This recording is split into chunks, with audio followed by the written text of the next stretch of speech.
Now, the Gauteng Provincial Government is spending 34 million rand each month. That's just to rent space for its 11 head offices in the Johannesburg CBD. That's despite owning 41 vacant buildings across the province. Now, Premier Panyaza Lesufi has flagged that spending as wasteful and has appointed an independent forensic company or firm to assess the value of the lease agreements and investigate possible wrongdoings. For more on this, we're joined by Gauteng Government spokesperson Vuyo Mhaga. Vuyo, thank you so much for the time. Appreciate it this morning. Just detail to me, this probe having now been put in place, is there a timeline set on it? Do we know how long it's anticipated to last? Well, I think the initial really is to ascertain whether there is really a wasteful expenditure by our government and what are other options. And you'll know that other options have really been toyed around.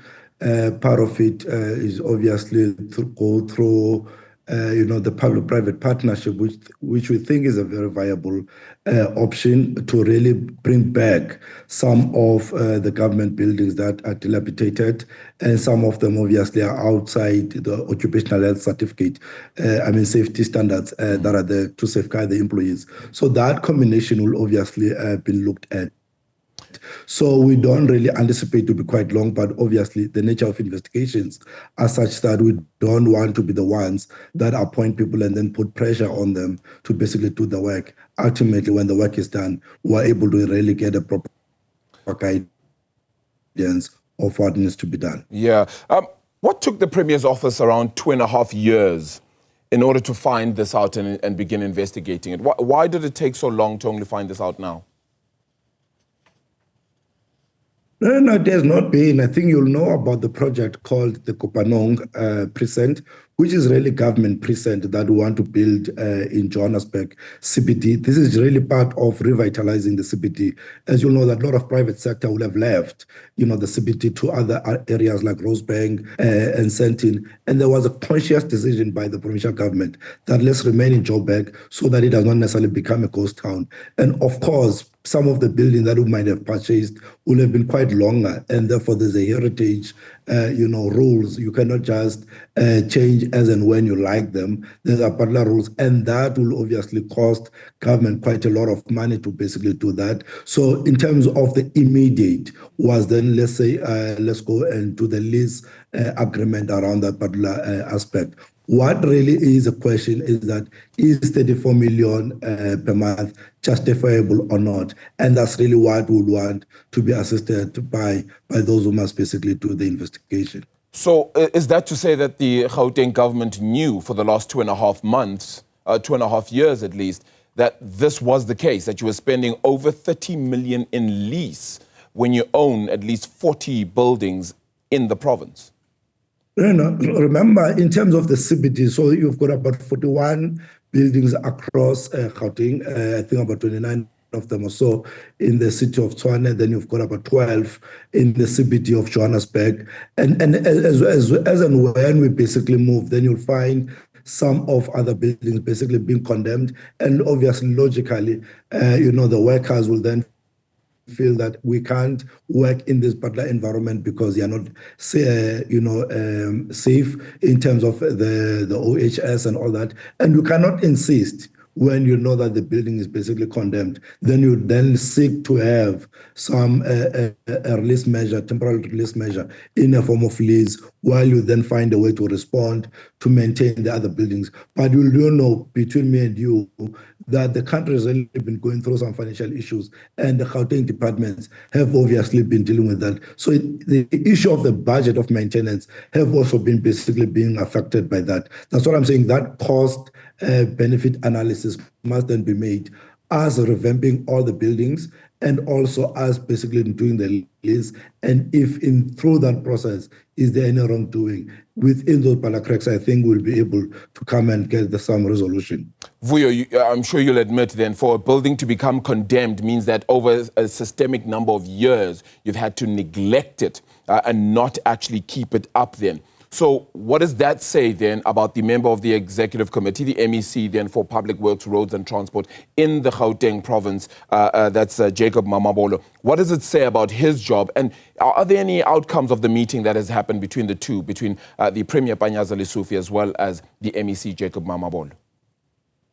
No, there are. I mean, as I'm saying to you, the Department of Infrastructure Development is not immune from the budget cuts that have really been visited. The broader Gauteng government, I think broader departmental governments across our country. So you'll find a situation where there's not adequate money to really maintain these public buildings, in particular because some of these buildings need a certain type of maintenance because of their history. Because you'll know that you cannot disrupt some of the buildings. You need to maintain the features of it because of the heritage that they hold within the particular laws. So it might not necessarily be a neglect of the MEC, but the environment that he finds himself operating under, which is obviously under serious financial constraint, that is really visited every department you can think of in South Africa. So does that mean that the 41 buildings that are then owned, some of them, as you made note of, may be condemned,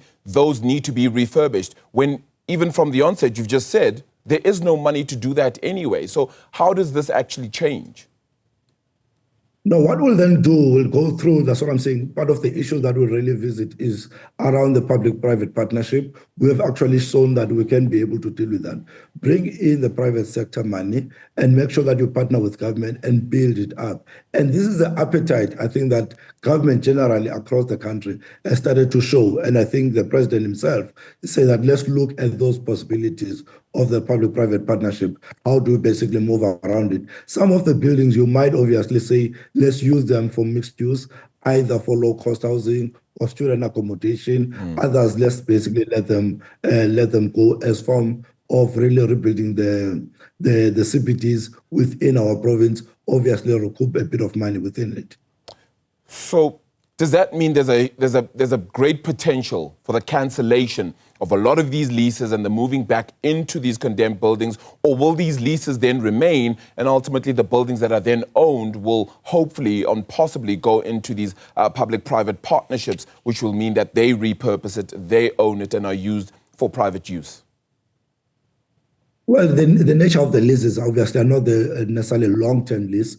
You've got about the three-year leases to an extension of a possible 2 years, so it's about 5-year lease. So you can, as you revamp other ones, and then you release yourself from those particular leases so that you are basically need to deal with that. The long-term goal is to remain in the CBDs, in particular in Johannesburg, reinvest in the CBDs, but crowd in, private sector investment so that we are able to then show the ability to remain in the CBD and invest in it in a long haul. So the leases are really a temporary measure and not necessarily a long-term goal. I mean, look, the only reason I ask and I press for this is because even if we go and say that the leases are only 3, 4, 5 years, it's around 400 million rand per year that the Gauteng government itself will just be spending on leases when it owns so many other buildings. That 400 million could be used to refurbish other buildings, to use them to pay for salaries as well. So trying to do this urgently is paramount, I could imagine.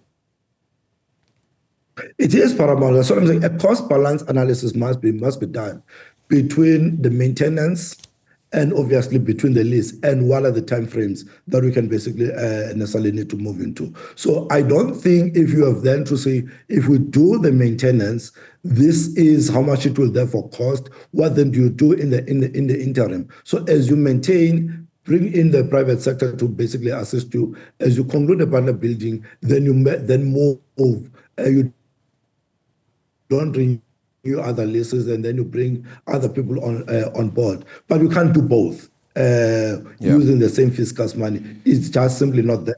And I think that's really the reality that I'm trying to paint. That's the situation we find ourselves as South Africans generally across the board.